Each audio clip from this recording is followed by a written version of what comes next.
The smell of coffee filled the small cafe as Hei-yun walked through the door. Her white cane tapped gently against the wooden floor, making a familiar sound she had come to love. It was Thursday afternoon, her favorite time of the week. "Welcome back, Hei-yun," Ta-won called from behind the counter. He always spoke with a smile in his voice. "Your usual table by the window is free." "Thank you, Ta-won," Hei-yun said, making her way carefully between the tables. She had counted the steps many times. 15 steps forward, turn right, then 7 steps to her chair. The afternoon sun warmed her face as she sat down. Hei-yun liked to imagine it painted everything gold, just as her sister Mi-rae had described it to her. Though she had been blind since birth, Hei-yun saw the world through sound, touch, and smell. She pulled out her laptop and put on her headphones. The screen reader's voice was soft in her ears as she opened her music composition program. Hei-yun was working on a new piece for her university class, and the cafe's atmosphere always helped her think better. "Your hot chocolate, Hei-yun," Ta-won said, placing the cup near her right hand. "Extra whipped cream, just how you like it." "You're the best, Ta-won," she smiled, reaching for the warm cup. Her fingers found it exactly where she expected. Ta-won was always careful to place things where she could easily reach them. As Hei-yun worked on her music, she noticed something different in the cafe's usual sounds. In the corner of the room, there was a strange silence. Not a complete silence, more like the air itself was holding its breath. She had never noticed this before, and her excellent hearing rarely missed anything. Then came a sound she couldn't quite explain. It was like crystal wind chimes, but deeper, more musical. The sound disappeared so quickly that Hei-yun wondered if she had imagined it. "Careful, sir," she heard Ta-won say in an unusually respectful voice. "Your tea is very hot today." The response was a voice unlike any Hei-yun had ever heard. It was deep and smooth, like honey poured over river stones, but with an odd echoing quality that made her musician's ears tingle. "Thank you, Ta-won," the stranger said. "The temperature is perfect." Hei-yun found herself tilting her head, trying to understand what made this voice so different. As a music student, she had trained her ears to catch the smallest details in sound, but this voice seemed to have qualities she couldn't explain. She turned back to her composition, but her mind kept returning to that strange voice. The melody she was working on began to change, influenced by the mysterious sound. Her fingers moved across the keyboard, adding notes that seemed to chase that crystalline quality she had heard. Time passed quickly as she worked. The cafe filled with the usual afternoon crowd, students typing on laptops, office workers taking late lunch breaks, and friends chatting over coffee. But through it all, Hei-yun remained aware of that quiet corner and its unusual occupant. As the sun began to set, she could feel its warmth fading from her face. Hei-yun saved her work and packed up her laptop. She had created something new today, something different from her usual style. Her composition professor would be surprised. Standing up, Hei-yun noticed the temperature in the cafe change. Near that quiet corner, the air felt different. Not exactly warmer or cooler, but somehow charged, like the feeling in the air before a summer storm. "See you next Thursday, Hei-yun," Ta-won called as she headed for the door. "See you next week," she replied cheerfully. As she stepped outside, her cane tapping on the sidewalk, Hei-yun smiled to herself. She had a feeling that next Thursday would bring something interesting. Behind her, through the cafe window, 2 eyes that could see heat patterns watched her leave, glowing softly in a face that wasn't quite human. The following Thursday arrived with heavy rain. Hei-yun entered the cafe, her coat slightly damp despite her umbrella. The familiar coffee smell mixed with the fresh scent of rain, and the sound of water hitting the windows created a peaceful melody in her ears. Today, however, something was different.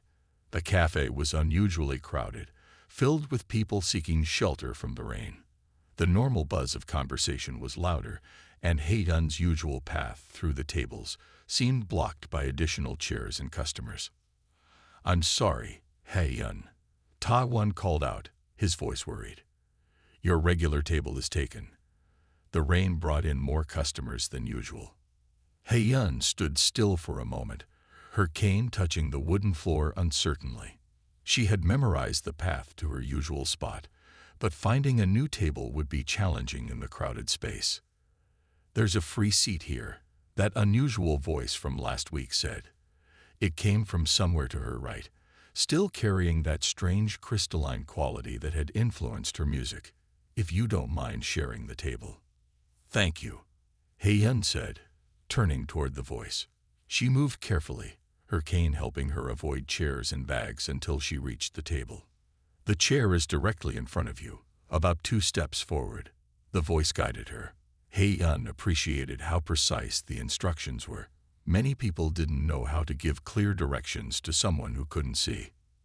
As she sat down, she noticed the air felt different again, like the atmosphere just before lightning strikes.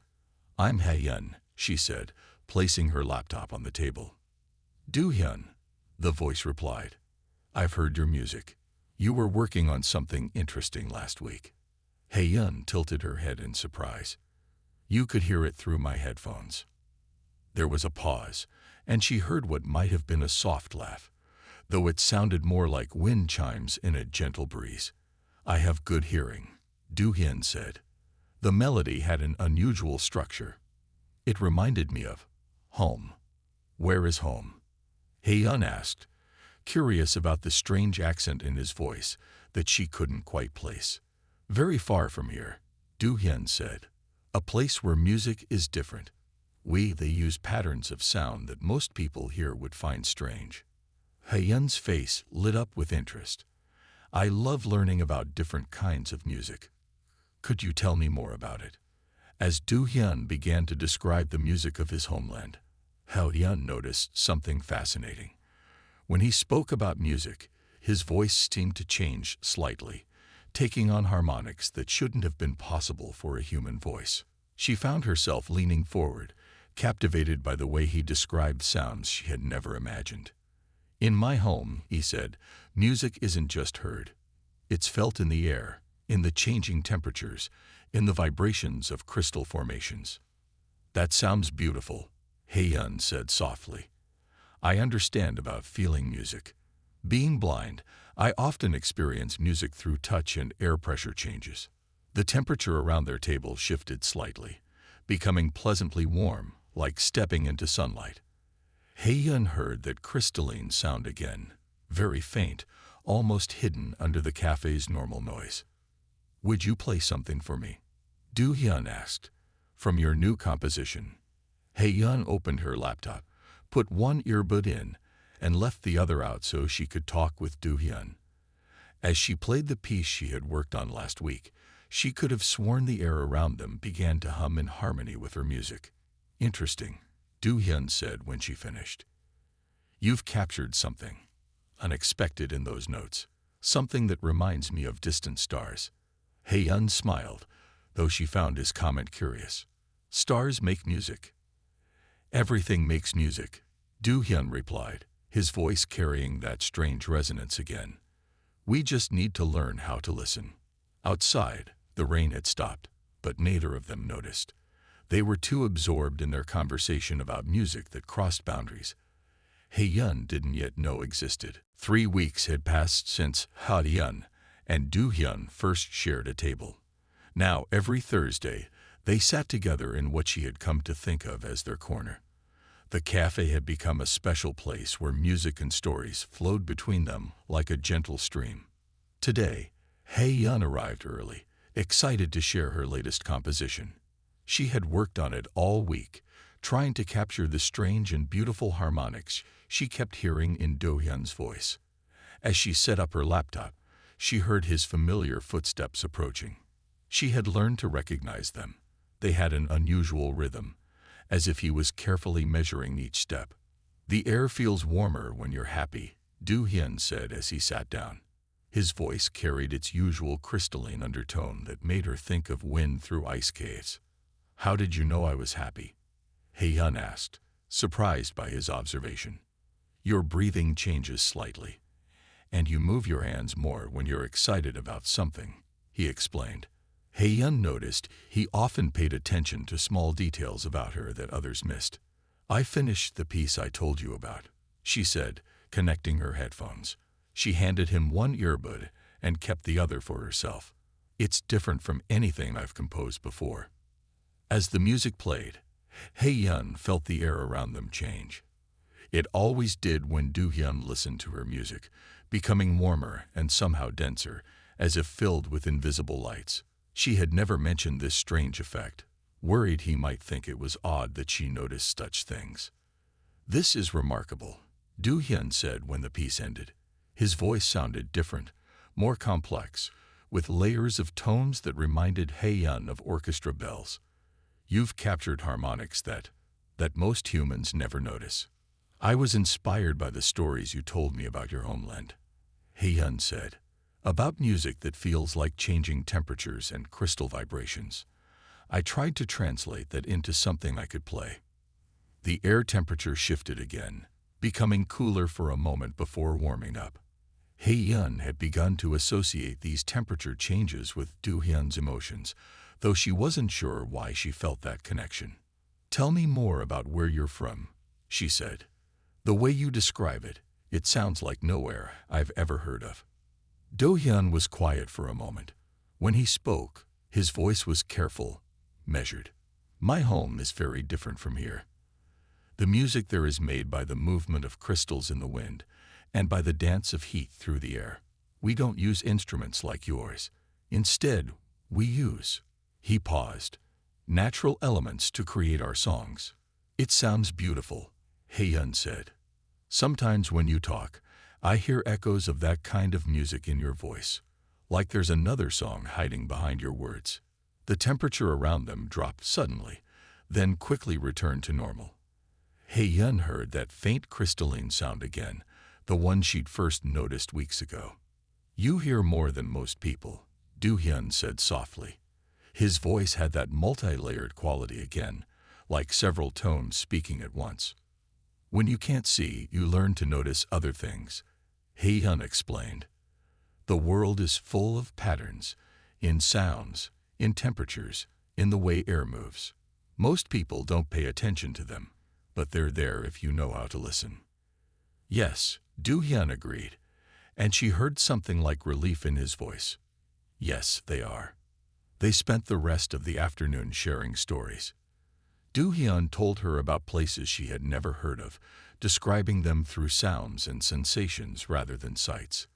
Heyun found herself creating new melodies in her mind, inspired by his descriptions of crystal forests and singing winds. Neither of them noticed Ta-won watching them from behind the counter, a knowing look in his eyes as he observed the subtle shimmer in the air around Do-hyun's human form. Mei-rae stood at the library window, watching her sister Heyun cross the university courtyard toward the cafe. Her younger sister moved confidently with her white cane, having memorized every step of the path she took each Thursday. But it wasn't Heyun's independence that worried Mei-rae. It was the strange man her sister had been meeting at the cafe. Inside the cafe, Do-hyun was already waiting at their usual table. He noticed the air pressure change when Heyun opened the door, and his carefully maintained human form responded with a subtle shimmer that only Ta-won noticed from behind his counter. Your sister was watching me again yesterday, Do-hyun said as Heyun sat down. She came to the cafe after you left. Mei-rae worries too much, Heyun replied, setting up her laptop. She's been extra protective since our parents passed away. She paused, her fingers resting on the keyboard. She says the air feels strange around you. The temperature near their table dropped several degrees. What do you think about that? Do-hyun asked, his voice carrying that crystalline echo that had become so familiar to Heyun. I think, Heyun said slowly, that there are many things in this world I can't see but can still understand. The way temperature changes when you're near, the strange harmonics in your voice, the crystal sounds I sometimes hear, they're all part of who you are. Do-hyun's human hands gripped his teacup tightly, causing small fracture patterns to appear in the ceramic that quickly healed themselves. Hae-hyun, there are things about me that I haven't told you. Things that might be difficult to explain. You don't have to explain, Hae-hyun said softly. Everyone has secrets. I just enjoy being with you, listening to your stories, sharing my music. The air grew warmer again, and Hae-hyun heard that familiar crystal chiming sound. She had come to associate it with Do-hyun's happiness, though she didn't know why.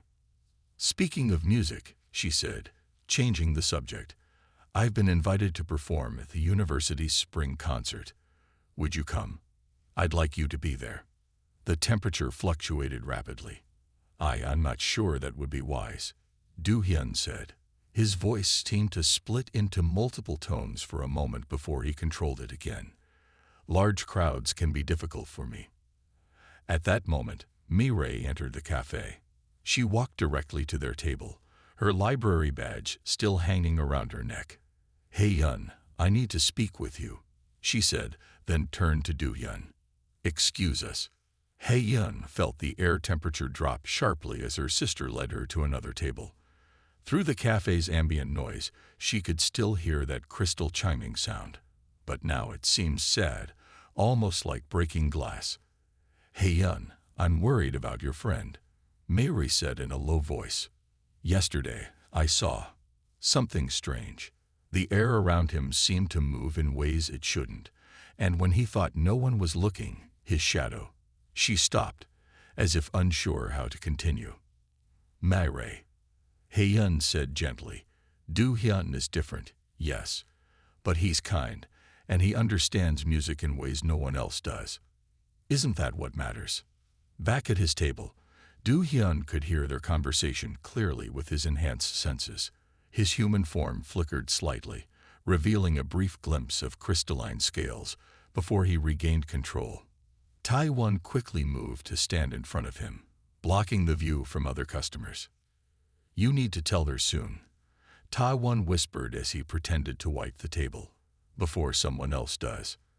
Do-hyun watched Hae-hyun talking with her sister, his true form aching to emerge from its human disguise. In his home world, emotions were shared through heat patterns and light displays.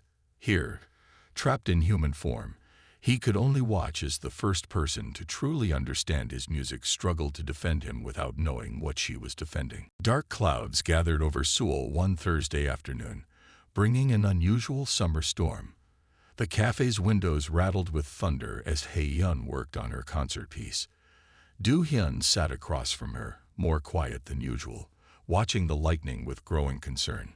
The storm is getting closer, Tae-won said, bringing them fresh drinks. Perhaps you should both head home early today. Before Do-hyun could respond, a brilliant flash of lightning struck the power line outside the cafe. The lights went out, plunging the room into darkness. For Hae-hyun, who lived in eternal darkness, nothing changed. But she felt the air around her come alive with energy. Do-hyun, she called out, noticing the sudden spike in temperature near her. Are you all right? His voice, when it came, sounded strange.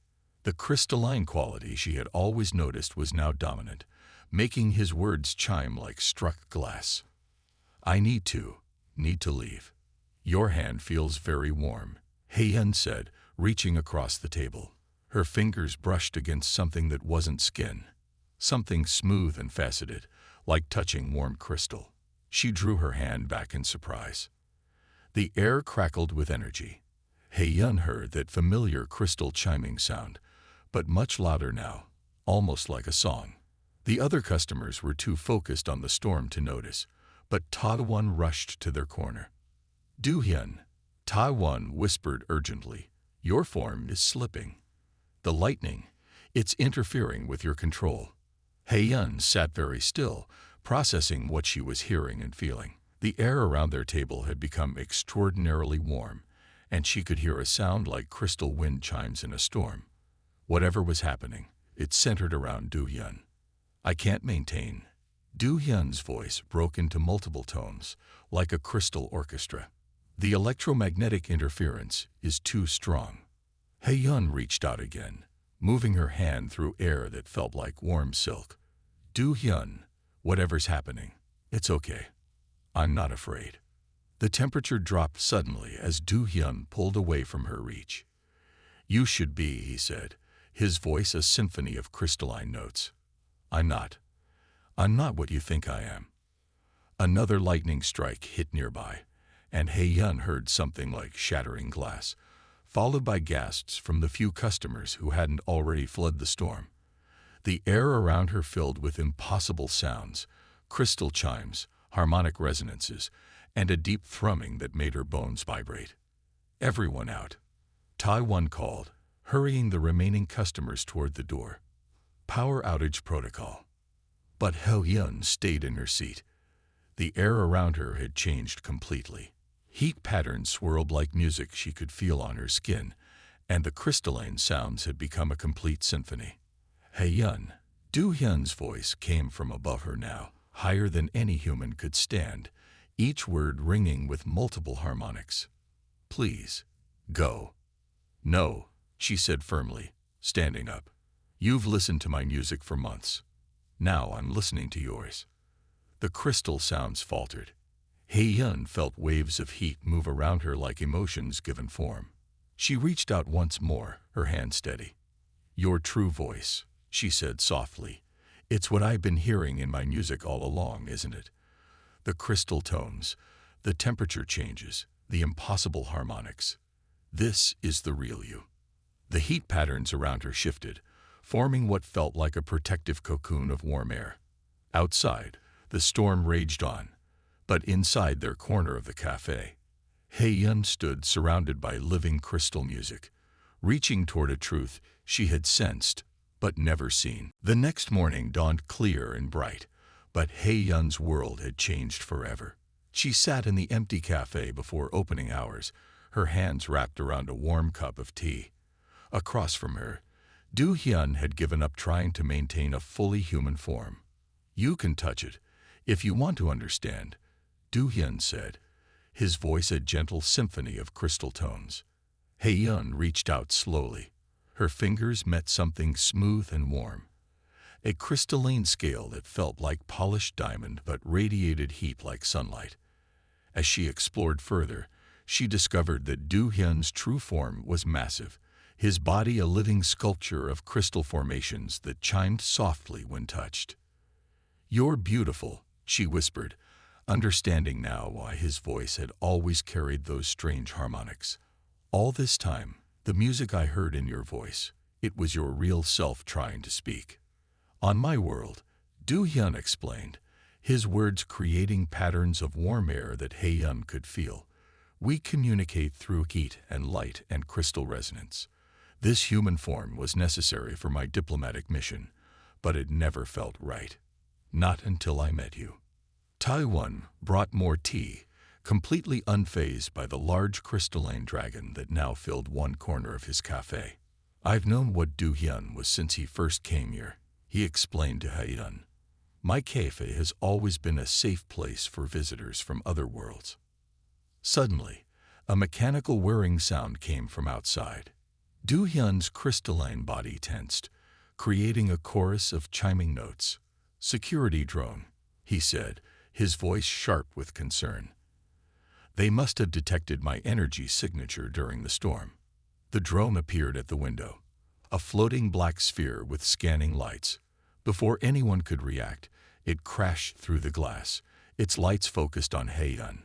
Human citizen detected in proximity to unregistered alien entity, the drone announced in a flat voice. Preparing containment procedures. Do-hyun moved faster than seemed possible for his size. His crystalline body flowed between Heyun and the drone, his scales creating a shield of rainbow light. The drone fired a containment net, but it dissolved into smoke when it touched Do-hyun's heat field. Heyun, stay behind me, Do-hyun said, his voice now a powerful chord that made the remaining windows vibrate. The drone prepared to fire again, but this time Heyun stepped forward, one hand resting on Do-hyun's warm crystal scales. Stop, she commanded. This is a registered diplomatic cafe. You have no authority to intervene here. The drone hesitated, its lights flickering as it processed this information. Taiwan quickly held up his special cafe license, one that marked his establishment as a neutral zone for Earth's diplomatic relations with other worlds. Diplomatic status confirmed, the drone finally announced. However, all human-alien interactions must be properly documented. He-yun stood straighter, still touching Do-hyun's crystalline form. Then document this, she said firmly. I am He-yun, music student at Seoul National University. And this is Do-hyun, my friend, who has been teaching me about music that exists beyond human understanding. The drone's lights pulsed as it recorded her statement. Behind her, Do-hyun's crystal body chimed a series of notes that somehow managed to sound both proud and worried at the same time. Your friendship has been registered, the drone announced. Please proceed to the Interspecies Relations Office within 48 hours for proper documentation. As the drone retreated through the broken window, He-yun turned back to Do-hyun, her hand still resting on his warm scales. I guess we have some paperwork to do, she said with a small smile. Do-hyun's crystalline form vibrated with a sound like quiet laughter. Indeed. But first, would you like to hear what my world's music really sounds like? No more hiding, no more holding back the harmonics. He-yun's smile widened. I thought you'd never ask. The Interspecies Relations Office occupied the top floor of a quiet building in downtown Seoul. He-yun sat in a comfortable chair, her white cane resting against her leg, while Do-hyun's crystalline form filled most of the space behind her. The office walls had been specially designed to contain his heat signatures and crystal resonances. This is highly unusual, said Director Park, shuffling through holographic documents that flickered in the air. While we have many registered alien-human friendships, most involve species that can maintain stable humanoid forms. Do-hyun maintained a human form for months, He-yun pointed out. Her voice was calm and clear in the large office. Yes, but now that his true form has been revealed, there are protocols to consider. Director Park's voice carried a note of concern. The crystalline dragon species rarely interact with humans. Their natural heat and light-based communication can be dangerous for human nervous systems. Do-hyun's crystal body chimed softly, creating patterns of warm air that He-yun had learned to read as protective feelings. I would never harm her, he said, his multi-tone voice making the office windows vibrate slightly. That may be true, but your diplomatic mission ends in 3 weeks, Director Park reminded him. Our agreements with your world require all diplomats to return home when their missions conclude. He-yun felt the air temperature drop sharply. She hadn't known Do-hyun would have to leave so soon. Her hands tightened around her cane. Furthermore, Director Park continued, your music project together has drawn attention. The university board is concerned about alien influence on human cultural development. Music belongs to everyone, He-yun said firmly. Do-hyun didn't give me alien music. He helped me hear the music that exists in everything. The harmonics in crystal, the songs in heat waves, the melodies in light. These things were always here. I just needed someone to show me how to listen. The air around them filled with warm currents as Do-hyun's crystal body resonated with emotion. Director Park watched in fascination as the temperature patterns formed complex structures that seemed to dance around He-yun without touching her. You've learned to sense his heat language, Director Park observed, surprised. Yes, He-yun smiled, and he's learned to listen to human music with both his crystal senses and his heart. We've created something new together, not human music, not alien music, but something in between. Director Park was quiet for a long moment. The only sound was the gentle chiming of Do-hyun's crystal scales as he moved slightly closer to He-yun's chair. There might be a way, Director Park said finally. If your university performance could demonstrate the value of human-alien artistic collaboration, we might be able to establish a cultural exchange program. It would allow Do-hyun to extend his stay as a cultural ambassador rather than just a diplomat. The air in the office suddenly warmed as Do-hyun's crystal body lit up with hope. He-yun reached back to touch his nearest scale, feeling the happy vibrations running through his form. However, Director Park warned the performance would need to be approved by both human and alien cultural authorities. One wrong note, one moment of dangerous resonance, and the program would be rejected. He-yun stood up, her face determined. Then we'll make it perfect. Do-hyun and I will show everyone that music can bridge any distance, even the space between stars. As they left the office, Do-hyun's crystalline form flowing carefully beside her.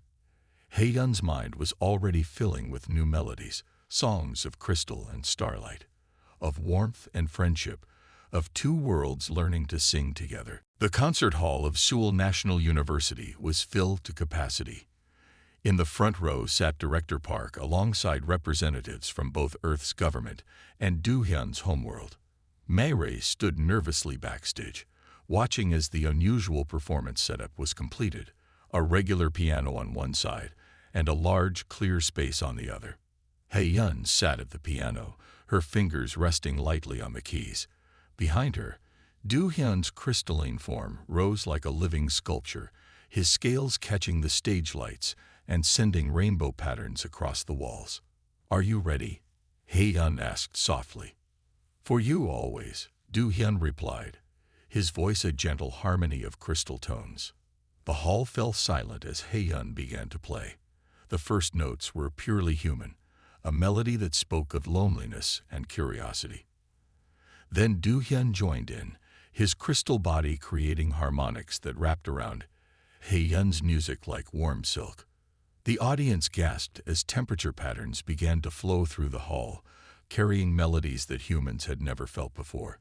He-yun's piano wove through these alien songs, creating something entirely new, a conversation between worlds. In the front row, the alien representatives' light-sensing organs pulsed with interest. They had never heard their traditional crystal songs interpreted through human instruments before. Director Park leaned forward, watching carefully for any signs of dangerous resonance. He-yun's fingers danced across the keys, playing notes that seemed to catch and amplify Do-hyun's crystal harmonies. The temperature patterns in the air began to form visible shapes, spirals of warm light that danced around the piano without ever coming too close to the audience. May-rae watched in amazement as her sister performed with perfect confidence, responding to Do-hyun's alien music as naturally as if she had been born hearing it. The two musicians moved in perfect harmony, neither human nor alien, but something wonderfully new. As the piece reached its climax, Do-hyun's entire crystalline form began to glow. The light created patterns that matched He-yun's music exactly, turning their performance into a symphony of sound, heat, and light. The piano's notes rang out clear and strong, weaving through the crystal harmonies like stars shining through crystal clouds. The final notes hung in the air, a perfect blend of piano music and crystal song. For a moment, the hall was absolutely silent. Then the audience erupted in applause, human hands clapping while alien light organs pulsed with approval. Director Park stood up first, followed by the alien representatives. "This," he announced, "is exactly what the cultural exchange program was meant to achieve. The permit for extended stay is granted." He-yun rose from the piano, smiling as Do-hyun's warm crystal scales gently brushed against her hand. She had done more than save their friendship. She had opened a door between worlds. "What happens now?" May-rae asked, joining them backstage after the performance. "Now," He-yun said, her hand still resting on Do-hyun's crystal surface, "we teach others.